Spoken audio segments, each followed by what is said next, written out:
Достар, келесі сұрақ ол Рысқұлов көшесі сұрап отыр. Міне Рысқұлов көшесі. Рысқұлов Момышұлының асты, Момышұлының өтті. Сосын бізде Оңғарсынов көшесі бар. Міне төменде Жібек жол базары. Мына жерге Рысқұлов тоқтады. Енді әрі қарай қалай баратын? Бізде кішкентай көше бар екен, кішкентай. Бірақ әрі қарай көретін не бар екен? Космоснимактан.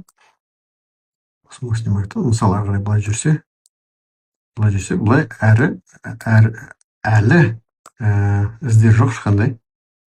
Не болатыны көрінбейді. Түсініксіз. Былай іздер жоқ ешқандай. Бірақ мынандай із бар. Міне, мына мостты көрдіңіздер ме? Бакаттың үстімен кеткен мост.